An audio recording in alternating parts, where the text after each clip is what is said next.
The madness of the NCAA tournament is almost over. We've got you covered from around the country. This is Locked On College Basketball Bracket Breakdown.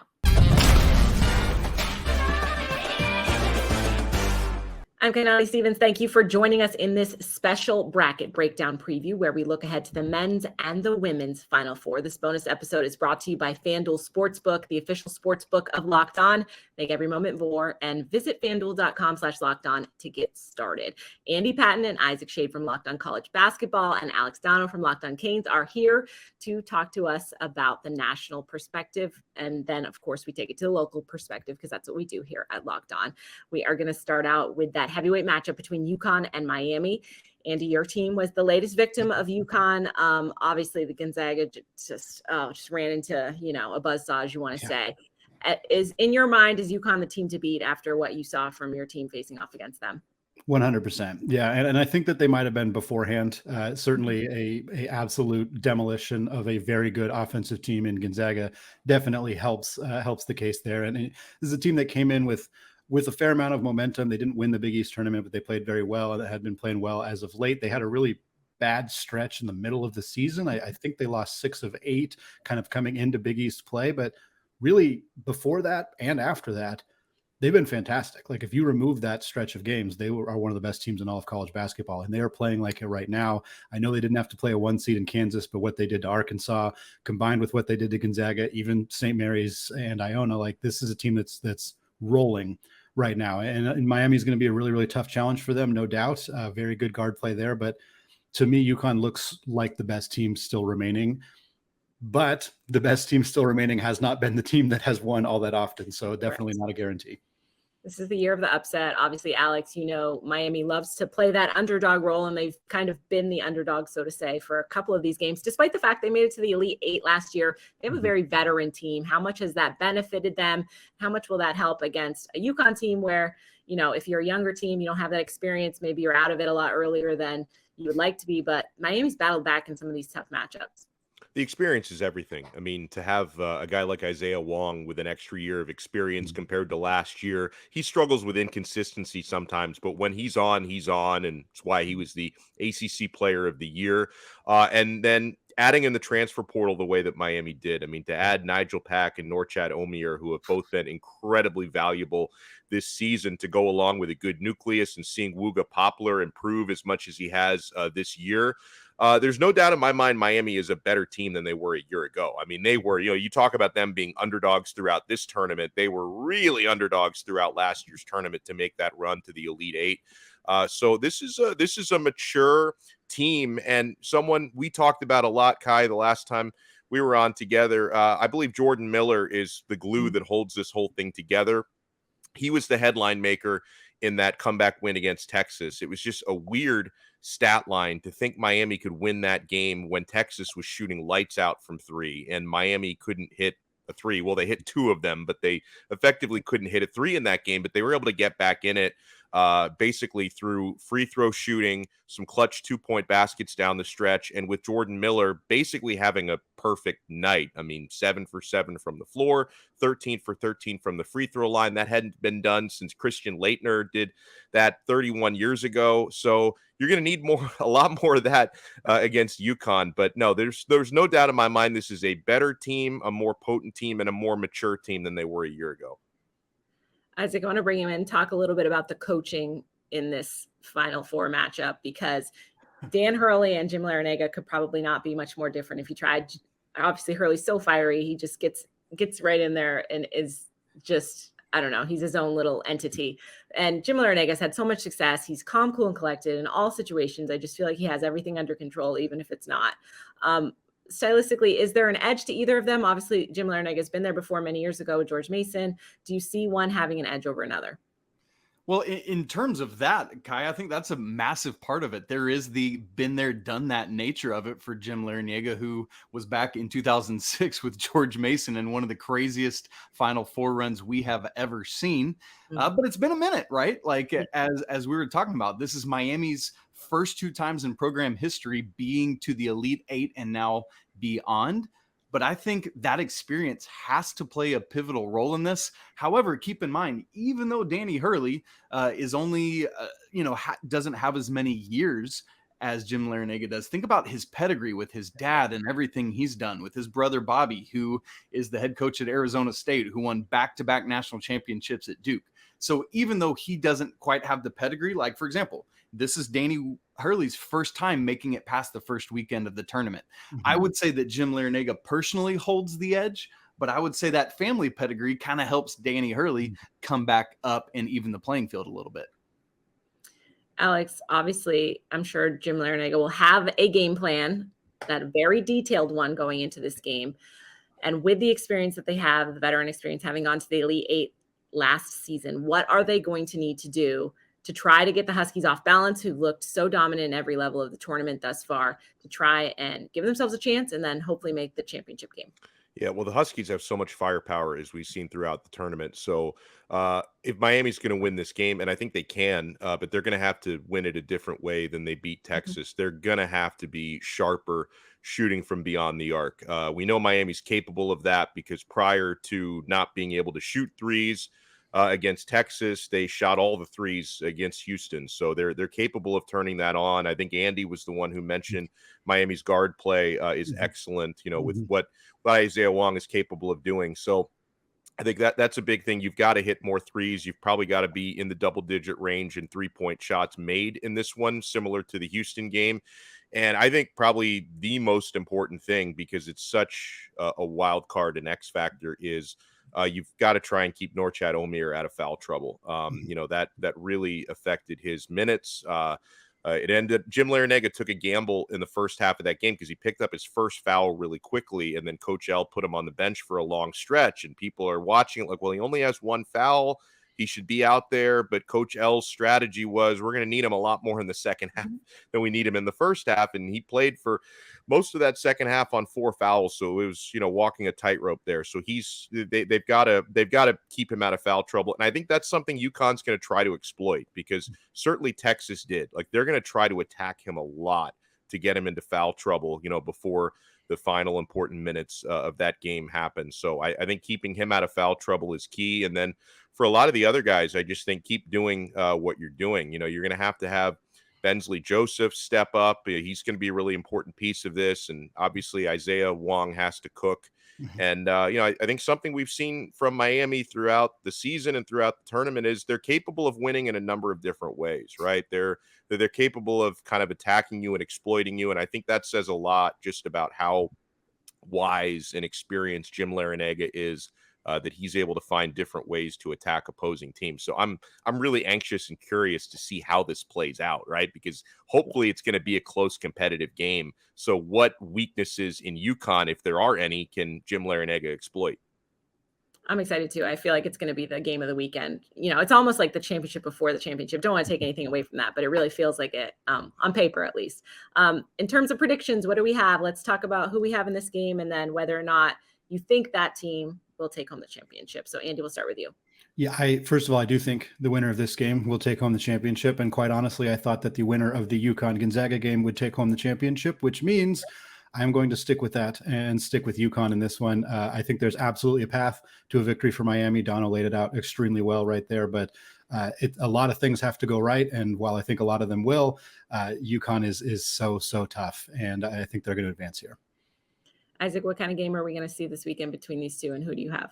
For me, this is a matchup of UConn's strength in the front court with those big dudes, Adama Sanogo and Donovan Clingan, the 7'2" freshman, against the undersized center in Norchad Omier at 6'7". But do not overlook Norchad Omier, who will rip an offensive rebound away from anyone. Miami's going to have to come up with some kind of junky defensive scheme to stop those guys on the interior. But Miami has the advantage in the backcourt and on the wing with Jordan Miller, Nigel Pack, and of course, Isaiah Wong. I think that they will win some there, but ultimately UConn prevails because of what they can do in the post. And historically, Ken Palm numbers tell us that UConn is the only team with the chance of winning this national championship. If you want to know more about what I mean by that, come check us out on Locked On College Basketball. We love the stats. We love it, Isaac. Alex, are you going with the Hurricanes? Are you going to do a reverse jinx and try to pick UConn to get them in, or what's your strategy here? Yeah, well, okay. So everything that Andy and Isaac just said, extremely well thought out, but it just went in one ear and out the other for me. I already laid out the blueprint for Miami to win, so why would I not assume they're going to follow it? They're going to follow the blueprint. They're going to win, and then what I'm hoping for, because it would be a lot of fun where I live, and it would probably piss a lot of people off nationally if you can get the all South Florida final, right? I mean, if you get FAU, about 45, 50 miles up the road versus Miami in the championship round. I mean, the ratings would be through the roof between Boca Raton and Miami. Out of the rest of the country would probably not be too happy about that, but I'd love to see that kind of chaos in the final. South Beach versus the retirement community. Let's do it. Yeah. I love that for you. The Beach Town battle. Let's do it. Coming up in our second segment, we're going to go over that other game, of course, San Diego State and FAU. So Andy and Isaac are going to stick around for that. Alex, thank you for joining us. Thanks. March Madness is almost over, but now is the perfect time to download FanDuel, America's #1 sportsbook, because new customers get that no sweat first bet of up to $1,000. That's bonus bets back if your first bet doesn't win. You just have to download the FanDuel Sportsbook app. It is super safe, secure, and easy to use. Then you can bet on everything from the money line to point scores to threes that are drained. So don't miss the chance to get your no sweat first bet of up to $1,000 in bonus bets when you go to FanDuel.com/lockedon. That's FanDuel.com/lockedon to learn more. Welcome back to our Final Four bracket breakdown preview. I'm Kainani Stevens. Andy Patton and Isaac Shade from Locked On College Basketball are back with us for our second segment here. We've covered that huge heavyweight matchup between Miami and UConn. Now we have to go to the other side of the bracket, some of the underdog stories, so to say. Everybody loves a Cinderella, San Diego State and Florida Atlantic. So let's talk a little bit about the success of these mid-major programs. FAU goes from never having won a tournament game to now heading to their first ever Final Four. Isaac, how has FAU been able to be so successful in this tournament so far and have such a successful season as a whole, I should say? Well, and let's not forget, San Diego State is the first Mountain West team to ever make an Elite Eight or a Final Four. So it's both teams in this matchup. But for FAU, they are so fun to watch. I hope everyone saw that game against K-State last weekend, man.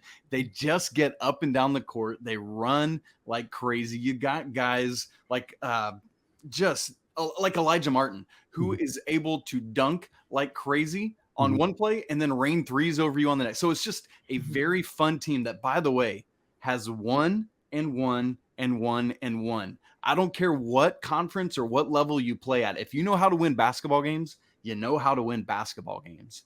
And so it's really an incredible thing for college basketball. I know a lot of people will talk about, hey, we want to see the Blue Bloods, and we absolutely do. But what a weird contrast. Like last year, we had 4 schools called, Duke and Carolina and Kansas and Villanova. And then this year, we have this whole other crop of teams in a different kind of playing field. You could argue for UConn, but you get my point. And so I think it's awesome and fun. I know the TV execs are probably like wringing sweat out of their shirts because of it, but man, it's so fun. And let's keep in mind, these are not Cinderella stories. All 4 of these teams are ranked top 22 in KenPom. In Miami, the lone Power 5 school is the lowest ranked out of the quartet. It's awesome for our sport. Come on. Let's do it. Andy, let's talk a little about all those winning teams. Obviously, San Diego State out of the Mountain West. They've done things Mountain West we've never seen do before. Is it that winning culture on these smaller teams that allows them to be successful in tournament time? They are winning. They're used to winning, right? So they're not going into this thing, oh, I'm so happy to be here. They're thinking, hey, we want to keep winning. And that allows them to get to this level. Winning and experience are the 2 critical things for San Diego State. Brian Dutcher, in his 6 seasons with the Aztecs, he's won 76% of the games that he has coached. Wow. Mountain West, it's not a Power 5 conference. It's one of the best non-Power 6 conferences out there. A lot of teams that make the tournament every single year, yes, they don't perform particularly well in the tournament. San Diego State also challenges themselves in the non-conference as good as most, if not all, mid-major programs, and they've won 76% of their games. So this is a team that, like Isaac said, talk about Florida Atlantic, they know how to win. They have a culture of players who are used to winning, who expect to win, who go into games thinking we can win this basketball game. So when they go up against Alabama, you're right, they're not just happy to be there. They expect that they can win that game. And then we talk about the experience. This is the 21st most experienced team in the entire country. 4 of their 5 starters all started together last year, so they have familiarity with each other. The newcomers, Darion Trammell, he's been a critical piece of what they have done this season. He's a very experienced guy, having spent 2 years at CLU in the WAC. They have multiple 5-year guys playing significant minutes for them. Matt Bradley, of course, Nathan Mensah, Adam Seiko, all 5-year guys. So you're looking at a roster of players who have done this before, have done this at a winning level before, and finally broke through in the tournament in a way that we hadn't seen. Like Isaac said, we hadn't seen a Mountain West school do this at all. But once they broke the streak, once they won a few games and kind of broke the ice, you could start to feel like, oh, hey, we belong here. Like, we're not just a team who wins a lot of games in the regular season. We can do it at this level. And I think having a team full of really experienced players really has put them in a good spot to be where they are right now. Yeah, these teams certainly don't look lucky or happy to be there. Like, they're there to compete seriously against these other programs.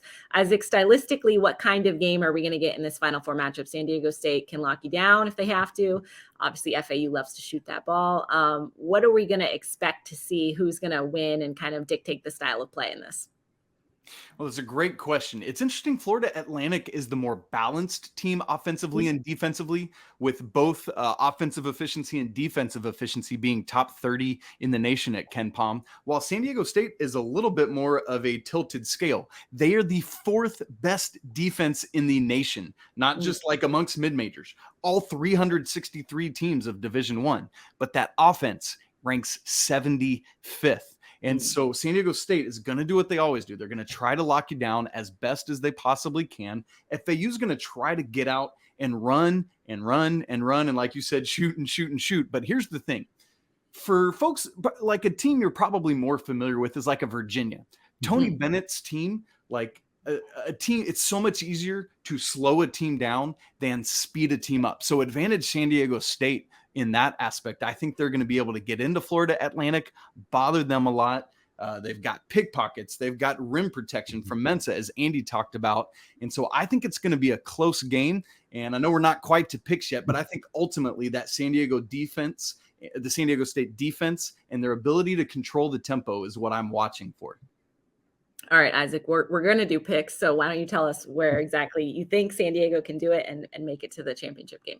Well, I do think that San Diego State's defense, I think that's ultimately too much to overcome. They are balanced. Matt Bradley is the only player on this team averaging double digits, but they've got 8 dudes who average at least 6 points a game. They run a whole multitude of players at you. 9 players average 16 or more minutes a game. I think that depth, along with how fiercely they will guard, ultimately gets Brian Dutcher to the national championship game. Okay. Andy, are you sticking with the Mountain West as well, or are you going to go with the FAU Cinderella? Not Cinderella because they win all the time, but I like to call Cinderella because I like them. But are they going to keep going? I'm going with FAU because I think Isaac makes great points, but thank you. FAU wiped a lot of those points away by beating Tennessee. Tennessee, a better defensive team than San Diego State, a more physical team than San Diego State, not quite as experienced necessarily, but I think had probably higher level athletes on that squad. Yes, they were missing Zakai Ziegler, and yes, they're not a very good offensive team, but neither is San Diego State. There are some similarities in those two teams, and it would have been fascinating to see those teams potentially play each other, Tennessee and San Diego State, because I think there are some similarities there. But for me, FAU has the blueprint on how to win a game like this. Now, San Diego State obviously has won some massive games, and for them to take down a team like Alabama or even a team like Creighton, quite honestly, proves that they belong here and they have been playing some fantastic basketball. But FAU a little bit more balanced offensively and defensively. The 3-point shooting is going to be the biggest factor in this game. San Diego State holds opposing teams to like 27% from 3, I believe it is. Obviously, Florida Atlantic shoots much, much, much better than that. So that's kind of your what's going to give. Who's going to win this battle? For me, Florida Atlantic has proven they can beat the best defensive team in the country. I think that means they can do it against one of the best defensive teams in the country and advance to a national championship. All right, we'll see. I'm hoping San Diego State makes that far because I definitely have UConn going to the championship game. And I feel like that defense is something that could get the Huskies off balance and would make for a better game. So personally, I'm hoping for that just for fans' sake as in terms of watching. But we will have to watch because as we know, this year, as more than any other year, I feel like is just we have no idea what's going to happen. So we will have to check that out. Andy and Isaac, thank you for joining us. And of course, everybody can check out Locked On College Basketball for more as we continue to cover everything from March Madness. Welcome back once again to our Final Four bracket breakdown preview. I'm your host, Kainani Stevens. We have covered the men's Final Four. Now it is time to get to the women. Isabel Rodriguez here from Locked On Women's Basketball, Caroline Benton from Locked On LSU, and Andrew Lyon from Locked On Gamecocks. Isabel, I will start with you. Just in terms of individual performance, Caitlin Clark has been absolutely unconscious this tournament. That 41-point triple-double, insane. The amount of assists she's had as well, she is like a one-woman show, but obviously when you get to the Final Four, is that enough, especially when you're going up against the defending champs? Yeah, I mean, this is one thing that I think I've been wondering about Iowa for the past couple of games. There have been some really interesting stats about how many points. It's not even just like how many assists Caitlin Clark has, but it's how many points is she responsible for facilitating for Iowa. And it's often more than half. So I think for me, the biggest question is, with South Carolina being probably the top defensive team in the country, honestly by a country mile at this point, is it going to be enough? And are they going to be able to find a way to make sure that she's not able to have those plays and to facilitate as much as she normally does? And in that case, where did they go next? I don't know. She's amazing, but obviously, we have to go to the team effort. South Carolina has stars galore. They have wonderful coaching. They have the pedigree. They've been there before. At this point, they're obviously the favorite. Andrew, is there anyone besides themselves that can beat them at this point? Honestly, I don't really think so. And the main reason I say that is because I just think that South Carolina, unlike probably the rest of the teams in the Final Four, I just think they got too much depth. South Carolina's a team that you can maybe beat for a 10-minute stretch. You can maybe even keep it close with them all the way up till halftime. But the thing about South Carolina that's most dangerous this year is they've got waves of personnel that they can throw at you in multiple various lineups. And Dawn Staley and her coaching staff have proven to be a really great team in terms of being able to make adjustments at halftime in some of these games. I think that the South Florida game from the round of 32 is a good example of that. I think that the Maryland game is a great example of that. I don't have exactly the score differential in front of me right now, but I know it's got to be at least 10 plus points in terms of those really tight games they've played from the majority of the season. So overall, I think that there are certainly teams that can challenge South Carolina, but beating them is an entirely different story. They've just looked so dominant thus far this season. So it's definitely going to be an interesting matchup with them against Iowa in that first round. Let's jump to the other matchup, Caroline. LSU in 2021, things were not very good. Kim Mulkey came to town, transfers come to town, Angel Reese comes to town. Now they're in the Final Four. Have you been impressed with how quickly that the program has been able to get to this point and what Kim's been able to do there? Yeah, that's really been the biggest storyline of this season, is how quickly Kim Mulkey was able to come in and bring this program back to life. LSU women's basketball is not new to the Final Four. It's just been quite a long time. Bob Starkey, who's in the locker room, who is kind of serving as an associate head coach, he was the head coach at LSU and coached some of the greatest women's basketball players of all time, much less women's basketball players at LSU. Simone Augustus, Sylvia Fowles, some of the greatest LSU basketball players of all time. I mean, women's, yes, but just basketball players of all time. So he has that influence in the locker room. And then you also bring Kim Mulkey, who has this sort of unmatched energy and spunk and passion for the game. Everyone makes fun of the jackets and loves the jackets. And I think that is just a symbol of the kind of person and coach that Kim Mulkey is, that she is coming in with all sorts of energy and has breathed life into this program and has brought in so many transfers and so many pieces that are so talented, but haven't found that next step. We'll take Angel Reese, for example. She comes in from Maryland. She didn't quite get to the final stage that she wanted to be in. She comes into LSU. She just needed to find the right fit. And Kim Mulkey was that missing piece that needed to push all of this talent, Angel Reese included, and all the talent around them to really get to that next step. So the turnaround is something that is remarkable and something that we have to give Kim Mulkey credit for. But I think that it is just the next step in a very storied history of Kim Mulkey as a head coach. He just took the right head coach and the right pieces at the right time. And it all kind of feels like the perfect storm for this LSU women's basketball team that definitely has its flaws, absolutely. But they've been able to come together when it matters most. And that's ultimately what has projected them to the Final Four. Pedigree is huge in women's basketball, and we know Kim Mulkey has that on her resume. So obviously she's helping LSU get back to where they have been previously. We're going to talk a little bit about Virginia Tech, Isabel. I feel like for a number 1 seed, they really don't get any play at all, right? They're not a blue blood by name, right? They aren't always in the Final Four. They're not a UConn. They're not a South Carolina. They're not a Stanford. But how legit are the Hokies this year? What have they been able to do and just see their run to this Final Four? Look, they've been one of the most interesting teams to watch, I think, for a couple of different reasons. I think Kenny Brooks has done a really good job with the pieces that he has on this team. Elizabeth Kitley in particular, she's the ACC Player of the Year for a reason.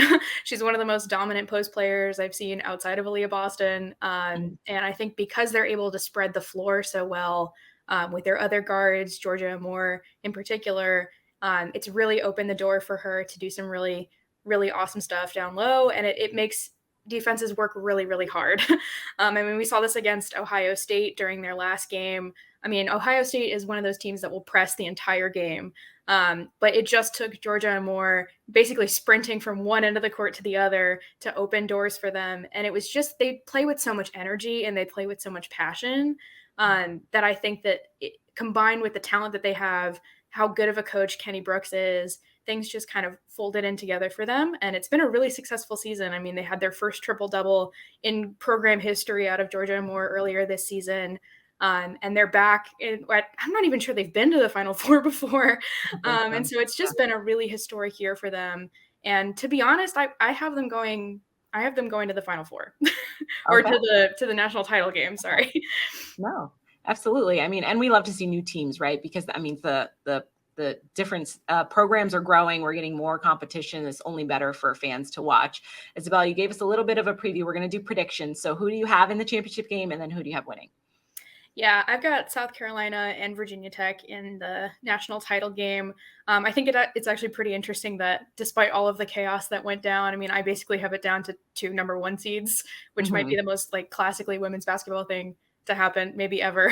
And yeah, I just think that South Carolina is too good to be stopped this year. I haven't seen it happen. I think they are like a beatable team, but I don't think it's going to happen this year. There's just nobody else that's capable of doing what would be necessary to beat them, in my opinion. Fair. Andrew, I think I know who you're going to pick, but who do you think they're going to face? And who do you have for MVP? Is it going to be Aaliyah Boston again? What are you thinking? I'm going to say that South Carolina's going to play LSU in the national title game. I'm going to give the nod to Kim Mulkey, who's got the experience in this moment. I think that Angel Reese is probably a top 3 player in the country this year for women's college basketball. And if it weren't for Caitlin Clark and Aaliyah Boston and their dominance, she would get a lot more fanfare in the national media. But I think that South Carolina's still going to pull it off at the end. Angel Reese and Alexis Morris are 2 really good players. But again, I just think South Carolina's got too many bodies for them to contend with throughout a 40-minute basketball game. In terms of MVPs, I'll give you all a bit of a shocking pick. I'll go with Bree Beal. Bree Beal has been honestly the X factor for this team so far in this tournament. She's been really affecting the floor, both on the offensive and defensive ends. And I think that it could culminate into what could be an incredible championship game performance for her and what's been a very improved year for her, especially on the offensive end with her shooting prowess. So all in all, I still think South Carolina is going to pull it off in the end, but LSU, I think, will give them a test in the national title game. All right, Caroline, who do you have? Do you think Kim Mulkey can get back to the championship game and add another title to her resume? Well, I got to hold it down for my girls. I got to say, it's going to be a tough test against Virginia Tech. That's a name that Isabel mentioned that I am looking at to say that's going to be your number 1 job is limiting what Elizabeth Kitley can do offensively. LSU has struggled to produce offense. They've been very hot and cold offensively throughout the entire tournament. That Miami game was not a very fun watch if you're a fan of offense, but that's what LSU does best is even if they don't have their best day offensively, they can just beat you up defensively. LSU is a very, very tough, very physical team. So I think that's ultimately gets them to the national championship. I'm going to agree with Andrew. I think it's going to be an SEC showdown. It just means more. LSU, South Carolina, Dawn Staley, Kim Mulkey, two of the best coaches, if not the best two coaches in women's basketball. And I'll go back to Super Bowl Sunday, which was my Super Bowl. South Carolina, LSU women's basketball, and South Carolina just dominated LSU. And I watched that game and I said, look, I love my LSU Tigers, but that is a team, that South Carolina team looks like a team that is unbeatable. They are just that good, so quick and so physical. So I think ultimately South Carolina takes home another trophy. I do think it might be interesting if it's a matchup between LSU and South Carolina, what I'm predicting, how much LSU can take away from that initial matchup with South Carolina earlier in the regular season. Have they taken some notes? Have they now seen what it takes to beat South Carolina and they can bring that into the national championship? I think that may be an interesting curve thrown into things, but ultimately, I mean, South Carolina is just such a good team from top to bottom, but I'm hoping my Tigers can bring it home in the end. All right. We'll have to watch to see. Obviously, South Carolina, you got to beat the champs if you want to be the champs, and they have looked so good all year long. It's going to take a huge effort to do that. Obviously, you can check in with all of our hosts, Locked On LSU, Locked On Gamecocks, Locked On Women's Basketball. We have you covered for all of the March Madness on the men's and women's side. And of course, this is all part of the Locked On Podcast Network, your team every day.